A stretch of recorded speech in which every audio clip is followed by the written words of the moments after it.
आज़म पाकिस्तान हैं वो कामयाबी के झंडे गाड़ के लंदन पहुँचे, वहाँ पर उन्होंने गुफ्तगू की है और मुखालफिन ज़ाहिर है उनके जो कुछ कहते रहें, लेकिन पाकिस्तान जो है वो हमें इस वक्त सियासी उफ़क़ पर, सफ़ारती उफ़क़ पर छाया हुआ दिखाई दिया मुसलसल। और जिस तरह से डोनाल्ड ट्रंप साहब से मुलाकात हुई है और फिर उसके बाद उन्होंने यूएन में तकरीर की है, वहाँ जो कुछ हुआ वो भी ज़रा डिस्कस कर लेंगे। लेकिन पहले सुनते हैं कि लंदन में शहबाज शरीफ साहब ने एक पेज से मुतालिक क्या कहा।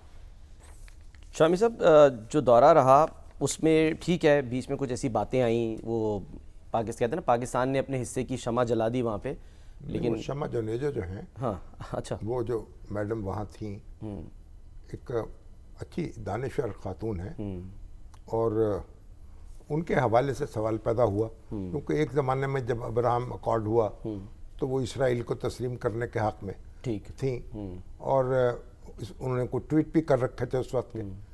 लेकिन लगता है कि वज़ीर आज़म के यानी ज़ाती स्टाफ में वो शामिल थी और उनमें तकरीर नवीस जो हैं उनमें भी शामिल थी। जी हाँ। और तो उनकी जो मौजूदगी थी इस पर सोशल मीडिया में सवाल उठे तो ख्वाजा आसिफ साहब ने जो मतलब उन्होंने तो महारत हासिल कर ली है ना बिला सोचे समझे गुफ्तगू करने की। मैं तो जानता ही नहीं, उन्होंने कहा मैं जानता नहीं हूँ, पर हमारी वजारत खारजा भी इसमें कूद पड़ी और उन्होंने भी एक औंगी बोंगी बातें की। मुझे हैरत होती है कि वजारत खारजा में जो अब ये हमारे डार साहब मौजूद हैं, कितने किस्म के यानी बच्चे वहाँ भी जमा हो गए हैं कि बच्चेगाना गुफ्तगू उन्होंने की।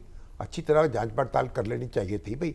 वज़ीर आज़म के पीछे बैठी हुई हैं, उनके जहाज़ में साथ आई हैं, जाहिर है कि उनका हिस्सा है उसके वफद का, तो तहकीक कर लेते ताकि इस तरह की बदमज़गी पैदा ना होती। सही। अब उन्होंने फिर खुद उनको मैदान में आना पड़ा, उन्होंने पूरी अपनी तफसील बताई कि मेरा पस मंज़र क्या है और मैं क्या कर रही हूँ।